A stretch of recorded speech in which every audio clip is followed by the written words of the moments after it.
Just after Christmas in 1993, I went to see the latest movie version of The Three Musketeers.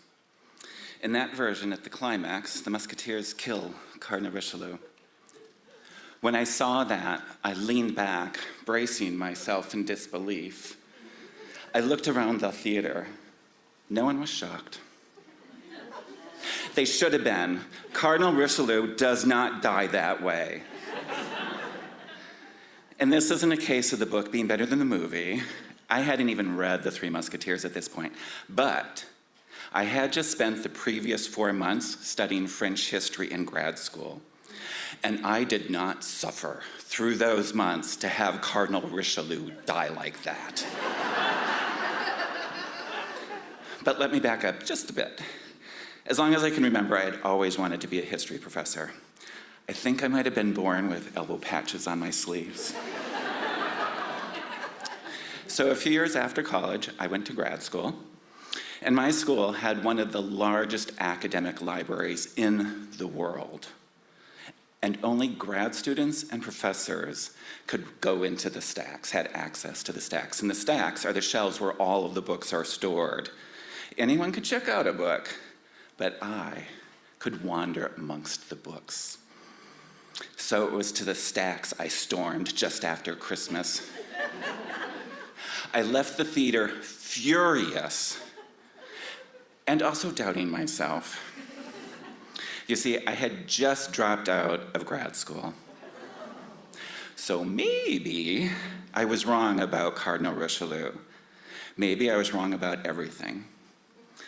And that's part of why I dropped out of grad school, doubting myself. Plus, beneath that, tugging me further down, I was in the depths of a profound depression. Not for the first time and not for the last time. And for me, depression can feel like the darkest fog closing in until I'm gone. Completely gone.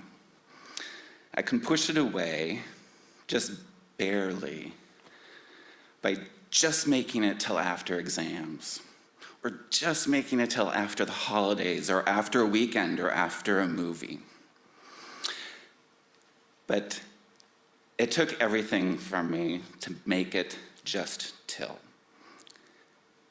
And so when I told my advisor that I was planning to drop out of grad school, he said, okay. Not, are you okay? Just, okay. How couldn't he see that I was broken, to have no curiosity whatsoever?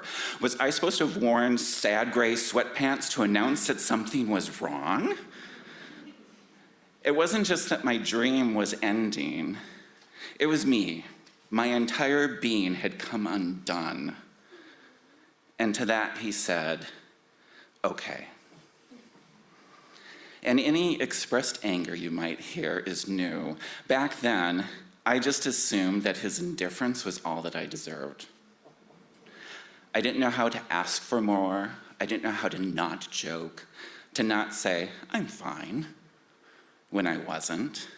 I could make anger sound funny, like my anger about the Three Musketeers, which is also entirely true. I marched into that library determined to find out who lied to me, Dumas or Hollywood. So I read The Three Musketeers in a fury. It's a wonderful book, and Dumas does not have the Musketeers kill Cardinal Richelieu, so I was right. And also, to my great surprise, when I went into the stacks, The Three Musketeers was just one volume among 30 or so romances that Dumas had written. And I would go on to read them all. 20 years after, best sequel ever. The Count of Monte Cristo, the greatest story of revenge ever told? Not true. It's actually a story of forgiveness. And so reading those books bought me the time to get through the next few months until I could move back to Boston, where my best friend from college would ask me how I was, would listen to me, and guide me toward help. But leaving grad school could have turned out very differently for me. I got lucky. For as much as I love books, I needed to learn how to accept help, to ask for help, and hopefully along the way, I learned to ask, are you okay?